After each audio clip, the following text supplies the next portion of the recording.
At one point, I thought I was an odd drummer, because I play left-handed. But when I saw Desi Jones play open-handed, and I saw him play, I said, oh, I'm not the only one. I mean, nothing has started. It was just the drums alone. And when the man beat the drums, man, the whole plaza full of people, Hello, YouTube. Hello again, and welcome back to another excited episode of the Pitch Podcast. I'm your host, Rohan Graham, also known as Uncle Ru. Uncle Ru in the house. Anyways, that's about Uncle Ru. I have a special guest inside the studio today, very good friend of mine, and he's going to share with us his story, his musical journey. I mean, he started out around about the same time I did. So we kind of grew together. So we have in studio, without any further ado, we're just going to jump right into it. Sir Ainsworth Morris, DJ Ainz. And according to our good friend Ainz, welcome, my brother. Yeah, man. Good to have you. We're excited to have you, man. Good to be here. Excellent drummer. Yeah, man. We have in studio here, and he's gonna share his story. But first of all, who is Ainsworth? Introduce yourself. Tell the viewers, who is Ainsworth Morris? Yeah, Ainsworth Morris. Just as how you see him. Yes. Yeah, very down to earth. Yes. Love to laugh, love to smile.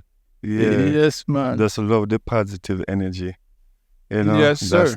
That's me. I just love life. Love God. That's the most important thing, about me. Right.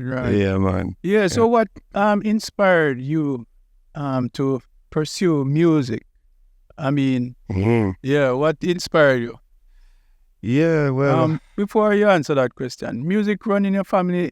Yeah, man. In any way? My mom always tell me the stories about my grand-uncles. I have grand-uncles that play the banjo. Okay. Yeah, and the organ in church. So, both on my father's side and my mother's side, I have grand-uncles that play the banjo. My grandma was a singer, an alto singer on the choir. Okay. I have an auntie that is a songwriter. Right. And she also learned music by notes. Yeah. So, yeah, I have a strong musical background. I can see that. Mm-hmm. So, who inspired you now to, especially the drums, who inspired you to pursue drums? Wow, that's a good question, because ever since I was small, I have been banging on the plates and the pan and everything at school, the desk, everything. But at small, I think it came naturally. To my knowledge, it came naturally. But it didn't start out with the drums, it started out with the keyboards. Okay, right. So at age 9, I got proper tutoring from siblings. Oh, okay. Yes, music class used to be up by Midway Mall. So I used to do her classes with the piano. But then I kind of fall out of love with the keyboard. And then at my church... So what caused that? For you to stop? Well, it was a little bad history there, because not everybody get along with a teacher. Yeah, so you get so knocked on the finger. Yeah, well, you get so knocked on the finger, and you usually get so serious beating, so me kind of fall out of love. We didn't make a little wrong note. Okay. Then, fall out of love. But I really fall in love with the drums at church. Yeah. There was this drum at my church named Arville. Used to play for Lester Lewis. Right. When you hear that man play the drum, yeah, I remember. You're mesmerized, yeah. So I think that's where my love fall really, for the, passionate for the drums. I think that's where it started from. So apart from Arville, who else inspired you? Well, locally or internationally? I mean, yeah. Well, both. Locally it was Arville. trust me, that guy, when I hear him play the drum back then, I tell you, Yeah, I know it was mesmerized good. by it. And I have a story I maybe could share too. Yes, man. Yeah, Go because ahead, I man. was physically there. Yeah, because he was my number one drummer then. One reason, they had an outreach done by, well, it was Bankhouse then. But they asked me to set up the drums. I was very young then. They asked me to set up the drums. I set up the drums. And they had to do a sound check. And Arville was there. And I do the sound check, you know, and I mean, nothing had started. It was just the drums alone. And when the man beat the drums, you know, man, the whole plaza full of people, you know. Yeah. And I said, that's when I said, no, man, music is a powerful thing, man. And I said, just him alone could really get the people out, and I wonder what is going on. Yeah. So it seems like Arville had a big impact on you, man. Yeah, man. Give a shout out to Arville. You can Yeah, use man. a quick Yeah, shout man. out. Big up yourself in the Arville. I know he's on Facebook. Yeah. He's a music producer now. Okay. In the States. Yeah. So big up yourself, Arville, wherever you are. Yeah, man. Big up to. Also, my inspiration came internationally as well. Okay. Yeah. One of my number one drummer is Marvin McQuitty. Right. That's the drummer Freda, for man. Freda, man. Yeah, man. He passed away. Yeah, man. He passed away. That's my number one drummer. When I hear that man, the simplicity of playing the drum, that's how I fall in love with it too, because it was so simple to him. When you hear a song like "We Are Blessed in the City," and you used to hear it enough and Love 101. Right, so when you hear that song playing, you just wait for hear the drum. They're coming with the little solo there. So. Right. So you were brought up, you started out in the church. Yeah. So, I mean, I know back then it was hard to get a chance to play in church, especially with the drums, because the line long from here, so gone all the way out at you could outside. Yeah, man. It was a lot of drummers. Wally, because... So when was the first time you get to actually play in church? Wow. Well, after you started... The story was kind of, it started rocky, to be honest, because at the time you had Arville. Arville was doing a lot of touring with Lester Lewis. Okay. So you had another drummer, Damian Williams. Right. Yeah, the brother of Raymond Williams. Right. So Raymond taught me how to play the drums. Yeah. So Damian was his brother. So the both of them used to play at church. So it was hard to even get a chance to play. Right. I know. Yeah, man, it was hard. But what happened is that he died. And that's when there was no drummer at church at the time. So I was next in line. I'm talking about maybe... About 10 years after that. That's what. Yeah, man. Young, man. Yeah. Young, so I say, I don't really know nothing yet and put me on the drums to play, and I tell you, Rohan. Yeah, I remember them times. When I hear you now, trust me, it's a blessing to hear you play, because I know where you're coming from. You know, I remember when you had, issues with time. You're up this minute, you're down, Yeah. No, because we work together, and I mean, over the years, and I mean, the last recording we did, when I went back and I was watching the recording, the first thing I was listening to, it was the drum. Yeah, what? And this was last year and the year before. I just always say, man, the drum is awesome. Amazing, man. Because the glory, man. Yeah, you're just right. Yeah. So, yeah, you have come a far way. Yeah. But how far do you think you are now? You think you... Because, you didn't say this in the beginning, but let me just say it, because you're not doing music full time. No.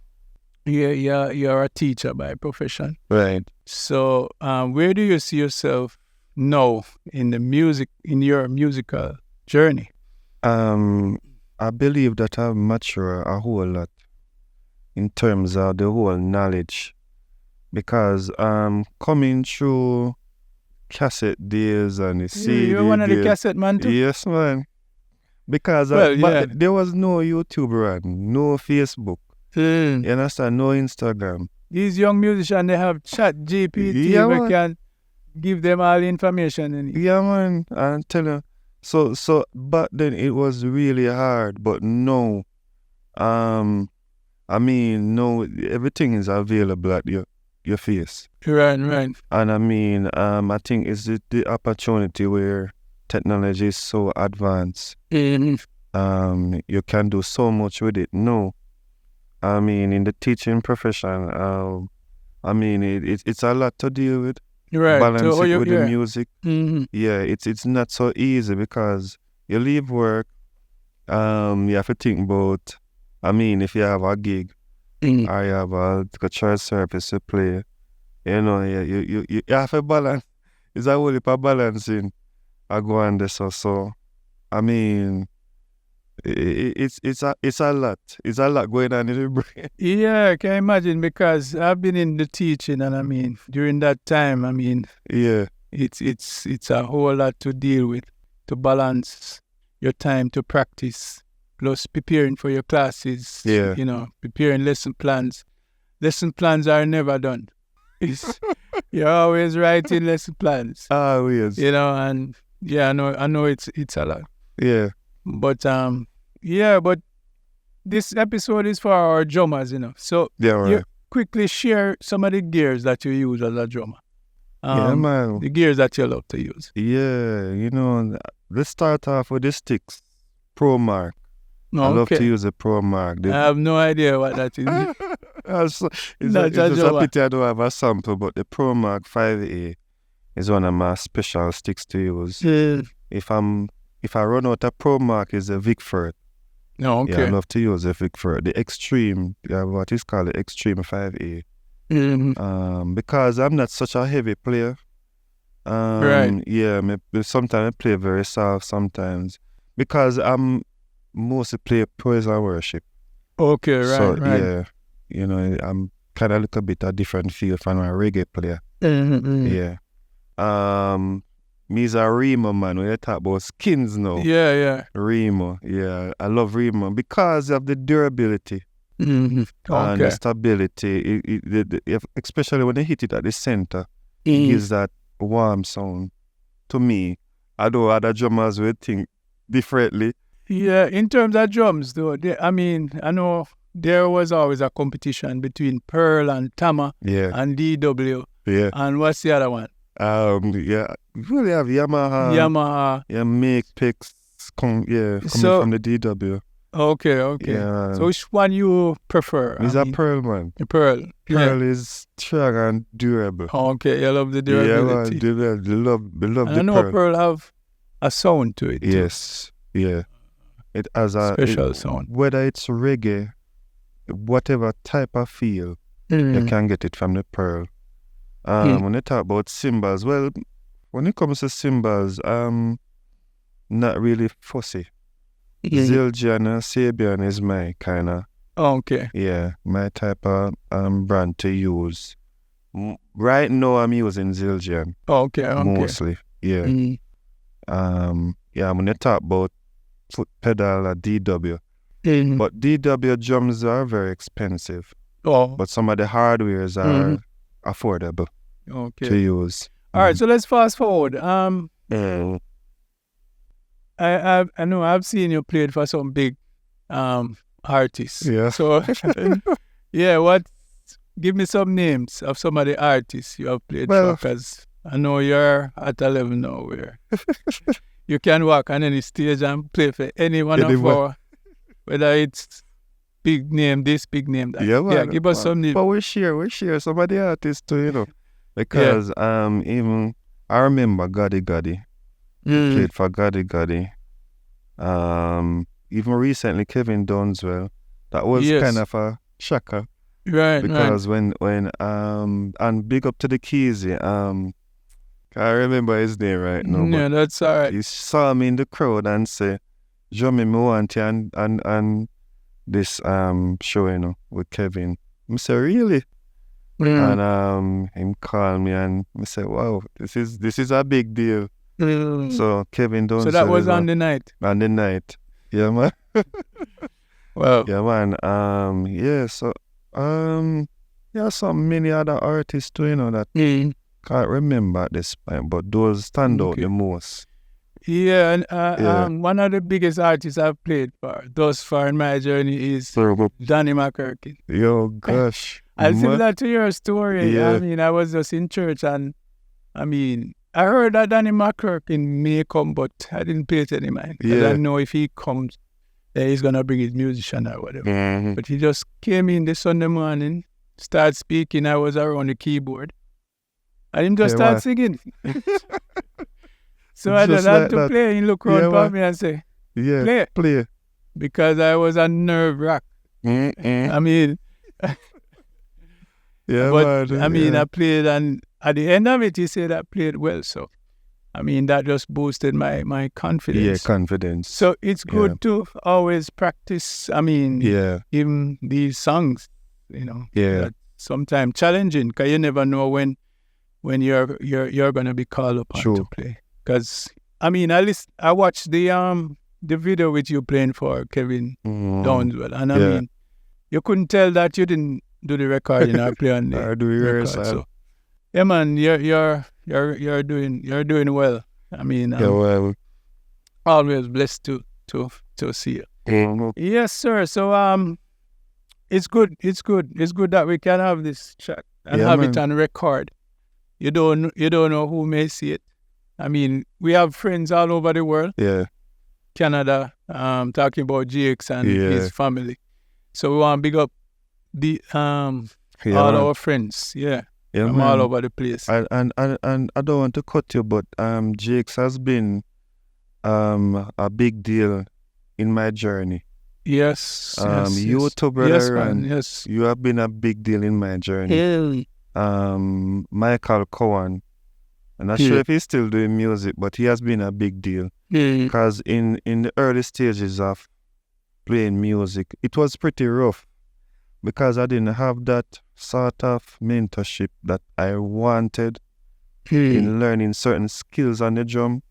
But I know I had a family of musicians where I can count on. And man, it's an honor to play a part in your journey. Yeah, and even now, because we're still doing ministry together. Yes. And it's a blessing, to have that, personal friendship and musical friendship.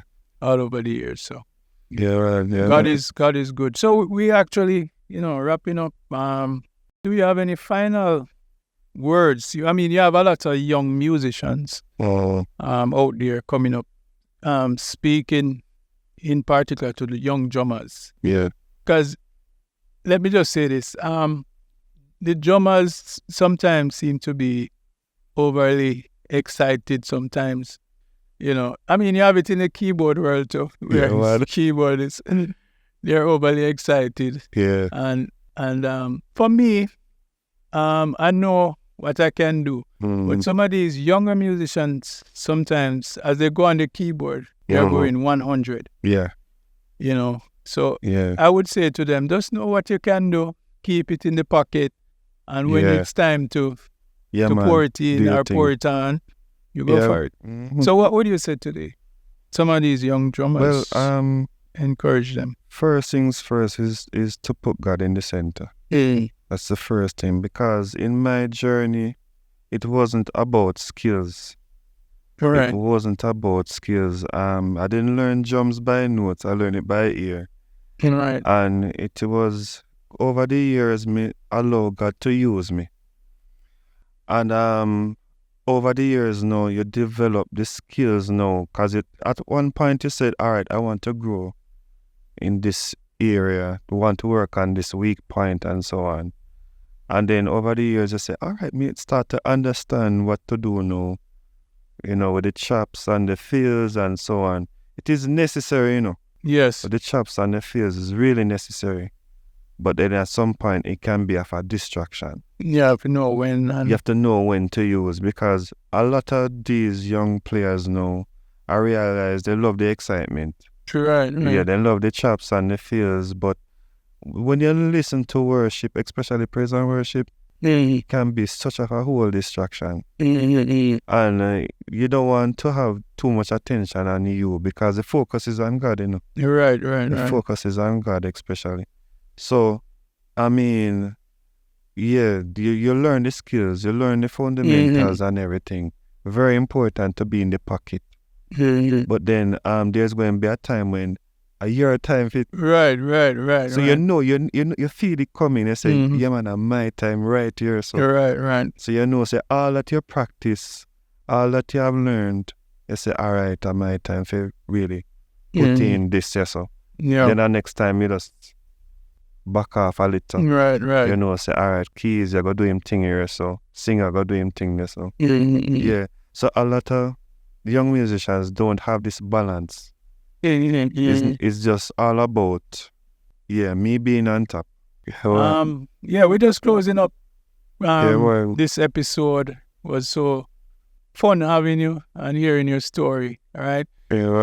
So any final words? Because we're wrapping it up right now. Any final words you want to just share with us? You know, with me, you know, I always put God first. You know, even with in teaching, I always tell my students the scripture, I can do all things through Christ who strengthened me. Right.